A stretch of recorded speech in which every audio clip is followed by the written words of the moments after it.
Bem-vindo à nossa aula de Cultura Maker.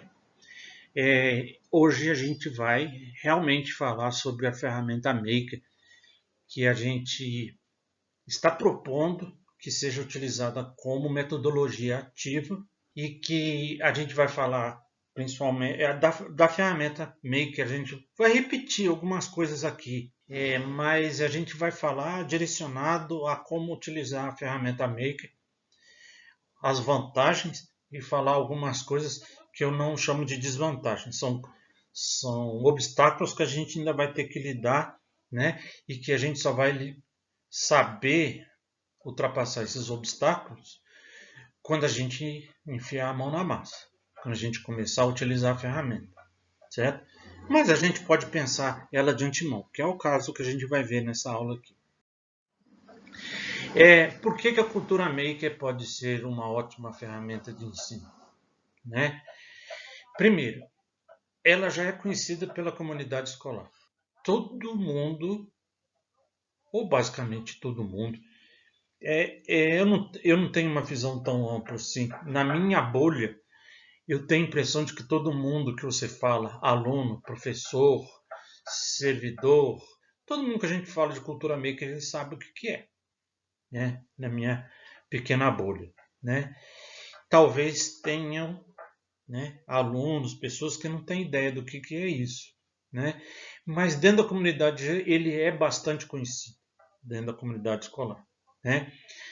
Ele funciona muito bem como sala invertida. A gente já viu algumas características que são pertinentes, né, da ferramenta Maker né, como aula invertida.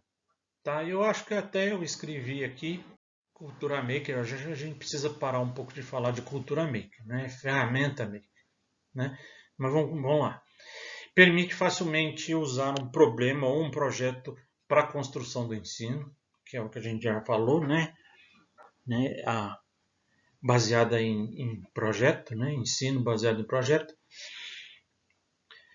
Permite o aprendizado significativo para o aluno. O aluno conhece aquele problema, né? E ele percebe que estudando a respeito, né, ele vai conseguir resolver aquele problema que ele conhece. Então é significativo para o aluno, tem um significado, né? Não é ensino por ensino. Por que eu estou estudando Bhaskara, né? Não. Houve alguma questão que fez ele estudar Bhaskara e ele sabe então por que ela está sendo utilizada. Tem boa atração por boa parte dos alunos, né? Porque, e aí a gente vai ver, né? Eu vou falar de cada um desses temas, né? Então ela já é conhecida? Sim, ela é amplamente usada na fase pré-escolar. Quem não sabe, a base toda pré-escolar, onde a criança brinca, né? Aprende brincando, mexendo com massinha, com lápis, papel, colorindo, é uma metodologia maker que está sendo utilizada com aquele aluninho de pré-escola, né? E, obviamente, se todo mundo passa pela pré-escola, é uma prática conhecida pelos alunos, certo? Então, muito aluno fala, inclusive, pô, seria legal se a gente tivesse atividades igual na pré-escola. Alunos não do segundo grau superior, não, né? Alunos de fundamental. Eles sentem muita falta daquele ambiente pré-escolar, né? Brinquedos construtivos, né? Eles são bem conhecidos, né? Um exemplo deles é o Lego, né? E muitas crianças já tiveram contato com eles. É claro que crianças carentes talvez não tenham contato com esse tipo de brinquedos construtivos, né? Mas eu acho que no geral a grande maioria sabe o que é um Lego, né? O que é um brinquedo construtivo. E aí, mesmo que, né, ele é conhecido, mesmo que a maioria das crianças sejam estimuladas pela nossa sociedade a ter brinquedos esportivos, né? A gente sabe, pelo menos em comunidades mais carentes, né?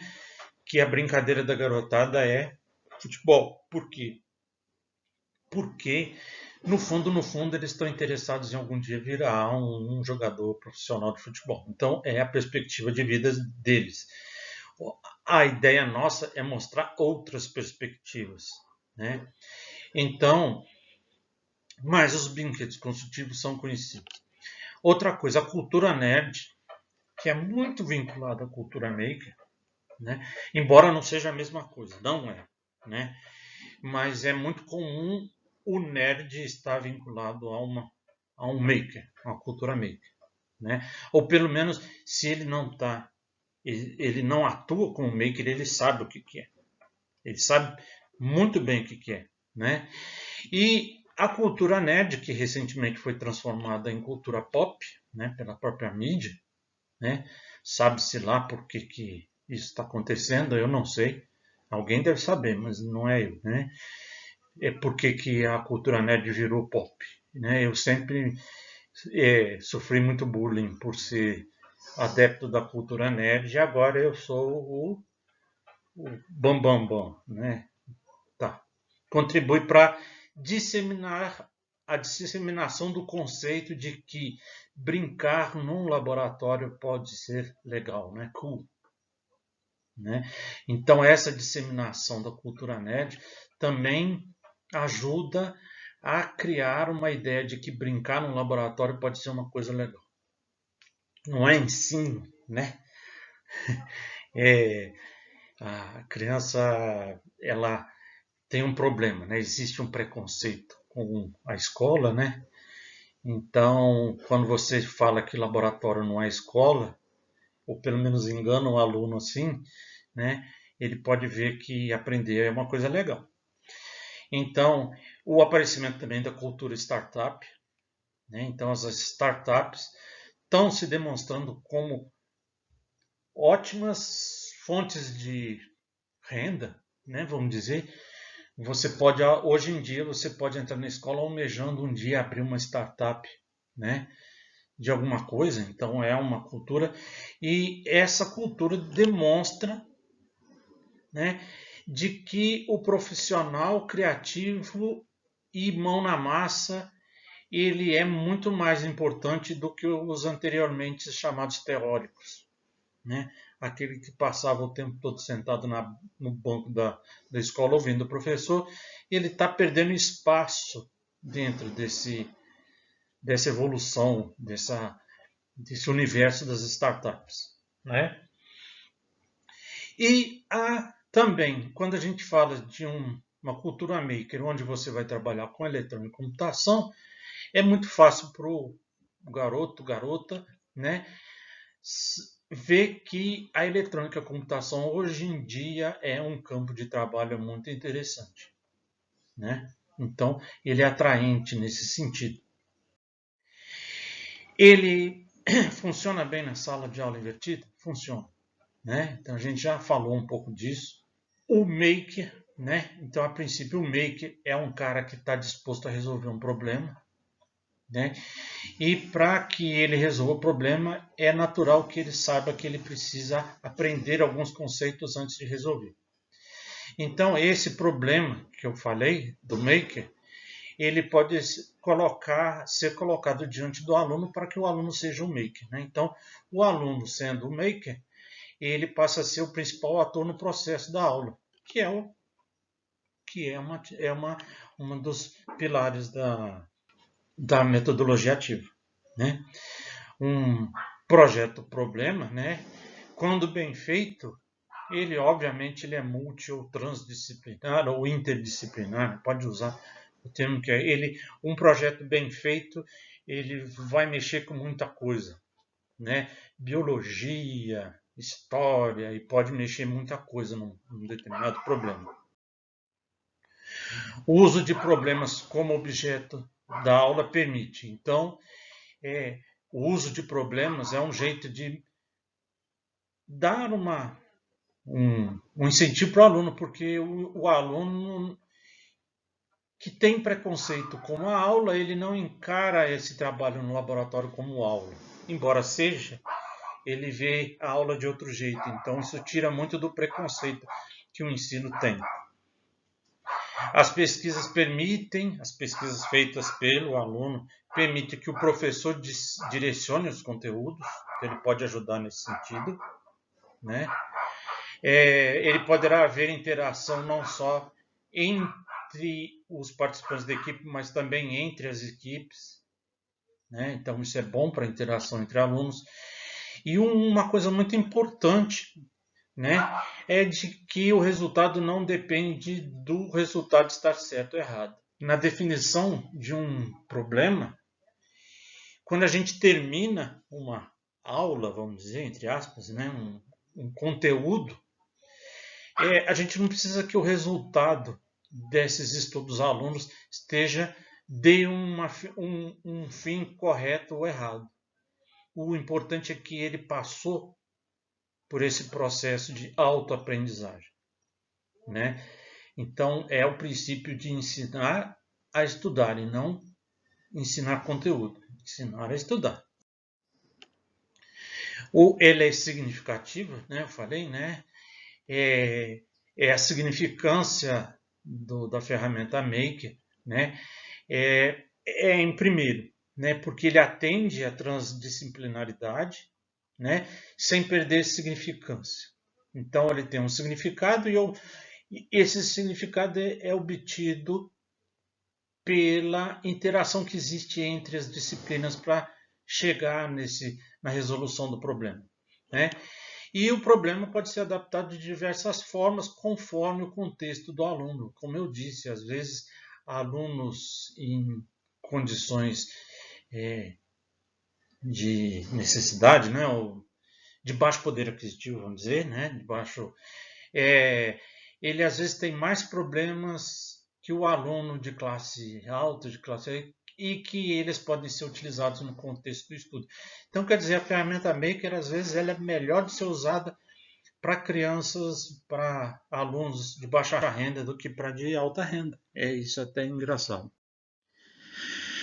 É interessante, sim, é interessante para o aluno, porque ele termina, né? Ele termina o estudo dele com um produto palpável que ele vê, que ele pega, que ele enxerga, né?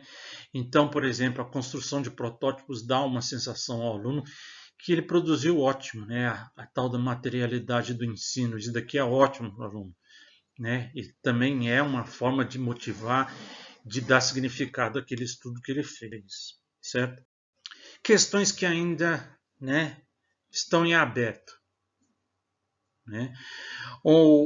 Quais são os principais obstáculos, né? Primeiro, disponibilidade material. A gente vai falar de cada um deles. A questão de preparação de professores. Ele exige flexibilidade de tempo, coisa que às vezes no ensino, no processo escolar não cabe, né? Como lidar com frustrações, né? Se o estudo do menino não levar a nada, como que você vai lidar com essa frustração dele, né? Então a gente vai ter que ter um jeito de lidar com frustrações e questões de prática de laboratório, né? Que eu vou falar daqui. Então, para diversas escolas, principalmente as escolas públicas, um problema é possuir disponibilidade de verba para equipar o LabMaker. Para equipar e também para desenvolver as aulas, porque muita gente fala, não, você usa material reciclado para resolver os problemas, mas nem sempre isso daí é suficiente, né? O material reciclado ele é bem limitado em termos de possibilidade de ser utilizado para resolução, para protótipos, para resolver problemas, né? Então, como que vai fazer uma escola pública para obter verba? Né? Algumas têm mais disponibilidade, mais facilidade quando elas são vinculadas a uma prefeitura que valoriza o ensino. Aí tudo bem, aí tá ok, mas e aquelas que não, né? Aquela escola que é uma entre 1 milhão de escolas que tem naquele município como São Paulo, às vezes isso pode ser um problema. Preparação dos professores. Quando eu falo de preparação de professores, né? Não estou falando só de treinamento, porque isso é importante, né? O professor tem que ser treinado, em uso de ferramentas, em uso de equipamentos, em uso daquela matéria-prima que vai usar, em como lidar com o aluno que quer fazer e que não quer fazer. Então, esse treinamento, óbvio, é importante. Mas também tem o do convencimento dos professores, né? Começa o professor de humanas que acha que ele não tem função nenhuma naquele conjunto, até o de biologia também, né? Saúde, né? A área de biologia, né? É o que a gente fala de professores peda, pedagógico, não, propedêutico, né? Então, às vezes, a gente tem um pouquinho de problema de convencer esses professores, né? E o convencimento de todo tipo de professor que acha que isso daí é muito difícil de ser implantado, né? Que ele não sabe como é que se ele não sabe como é que vai fazer e que a gente precisa explicar para ele que para começar tem que dar o primeiro passo. Se o primeiro passo é pequeno, não tem problema nenhum, né? Mas um passo tem que ser dado, né? O primeiro passo ele é o mais importante de todos, né? É o que começa uma caminhada de milhares de quilômetros. Ele exige flexibilidade de tempo, né? Quanto tempo que o aluno não só as equipes, mas alguns alunos dentro das equipes podem não conseguir concluir o trabalho a tempo, né? Ele é mais lento na aprendizagem, ou ele não tem tanta habilidade em trabalhar com ferramentas e tal, isso pode atrapalhar um pouco, né? E não deveria, né? O aluno tem que ter o tempo que ele precisa, né? Então, como definir o tempo de execução do trabalho? Então, ninguém tem a menor ideia. Isso vai no teste, vai testando, vai dar mais tempo, menos tempo, e aí vai fazendo e aprendendo. O professor vai fazendo e aprendendo, né? E como lidar com a equipe que termina antes de todo mundo, vai liberar ele para as aulas seguintes, né? E o aluno, a equipe que terminou depois, vai tirar ponto dela, vai tirar nota dela. Não, todo mundo vai ganhar a mesma nota. Então, talvez perca a motivação também isso. Porque que a equipe vai correr para fazer um trabalho se ela vai ganhar a mesma coisa depois? Então, né, isso é uma coisa também bastante interessante. Outra coisa que eu falei, como lidar com a frustração do aluno, né? Isso daqui, na verdade, é imprescindível. O aluno nunca fez nada, então também ele nunca teve frustração, ele acha que sabe tudo, que ele pode fazer tudo, né? Então, às vezes, é muito importante que o aluno se frustre, para ele entender, né, como que funciona a vida, né? Aprender que a vida não é justa, né? Esse daqui é o meu lema de professor, né? Que a vida não é justa, mas como que vai lidar, né? Principalmente dentro de um ambiente escolar que a gente encontra hoje em dia, que o aluno tem mais. Não é que o aluno tem mais fala do que o professor, mas o grande problema às vezes é que o pai tem mais fala que o professor. Então o menino fica frustrado, conta para o pai vai querer saber por que o filho dele não conseguiu fazer, né? E como que o professor vai falar que o filho dele não conseguiu fazer porque ele não sabe? Ele não sabe, não. Que ele não tem capacidade para isso, às vezes. Né? Muito comum. Muito comum. É comum e é uma coisa que tem que ser pensada. Como é que vai ter essa frustração? Como lidar com essa frustração do aluno? Inclusive para que o aluno não saia com essa frustração da escola. Que ele entenda que essa frustração é natural. Que pode acontecer sem problema nenhum. O que eu já falei, como lidar com a turma quando a nota não bate com o resultado, né? Aquele que acabou antes, ele tem que receber uma nota melhor? O que não conseguiu acabar tem que ter uma nota pior? Ou não? É o processo que tem que ser medido. E isso, o aluno hoje em dia não está acostumado com isso, né? Ele não está acostumado em dizer que ele está sendo medido pelo que ele aprendeu e não pelo resultado da prova, né?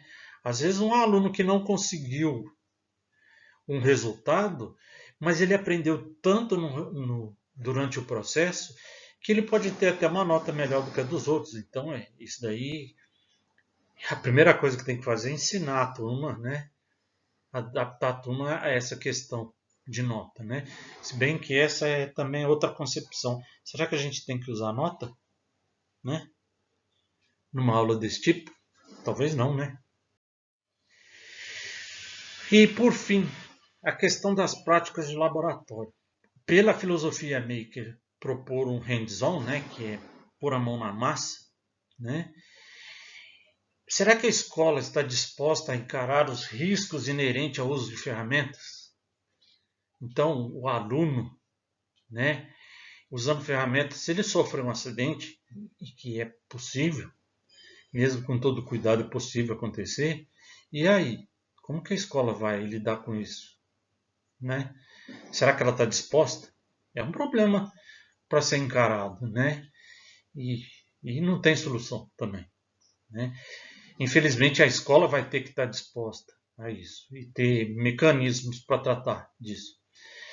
Quantos laboratoristas e professores serão necessários dentro de uma aula dessa? Um por equipe, né? Um laboratorista por laboratório, né? Dois, né?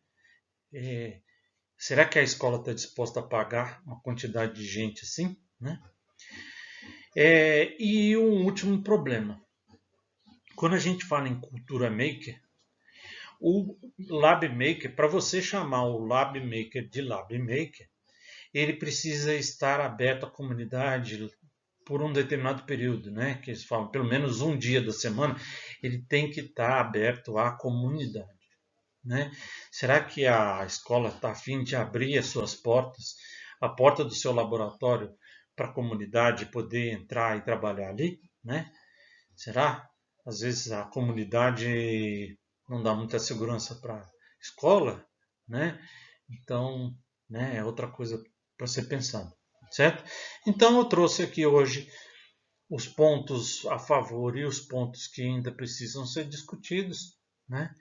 E a gente, a partir daqui, a gente já pode começar a pensar em como que a gente vai criar esse LabMaker, né? Então, semana que vem a gente vai começar a falar do LabMaker e o que a gente precisa ter no LabMaker para atender o que a gente precisa fazer, né? O que a gente quer ensinar, certo? Então, por hoje é só. Muito obrigado.